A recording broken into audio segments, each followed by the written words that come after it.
Hajipir road પર કલેક્ટરના જાહેરનામાનો સરેઆમ ભંગ, તંત્રની આંકાડા કાન, કરોડોના ખર્ચે બનતા રોડની ગુણવત્તા સામે સવાલ। જાહેરનામું માત્ર કાગળો પર, બેફામ વાહન ચાલકોને કારણે રોડની ગુણવત્તા જોખમમાં।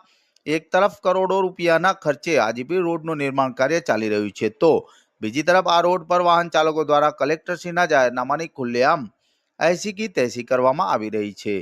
જિલ્લા કલેક્ટર દ્વારા રોડ કામ દરમિયાન વાહનોની અવરજવર પર પ્રતિબંધ મૂકતું જાહેરનામું બહાર પાડવામાં આવ્યું હોવા છતાં તંત્ર દ્વારા તેની કોઈ જ અમલવારી કરવામાં આવતી નથી।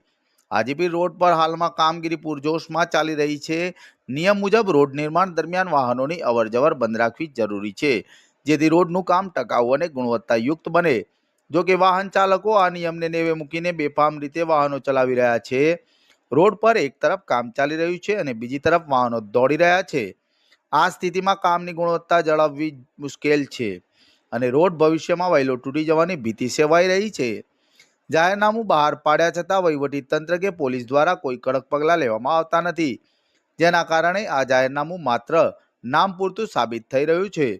સ્થાનિક રહીશોનું માનવું છે કે જો આ રીતે જ વાહન વ્યવહાર ચાલુ રહેશે તો કરોડો રૂપિયાનો ટેક્સપેયર્સનો પૈસો વેડફાઈ જશે।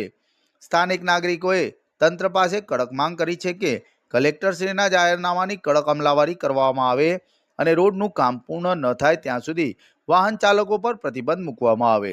સમયસર કાર્યવાહી ન થતાં રોડની ગુણવત્તા પર ગંભીર અસર પડી શકે તેમ છે। હાજીપીર રોડ પર તંત્રની ઘોર બેદરકારી, કલેક્ટરના જાહેરનામાની ऐसी की तैसी કરતા વાહન ચાલકો, કરોડોના ખર્ચે બનતા રોડ પર એક તરફ કામ અને બીજી તરફ બેફામ વાહનો।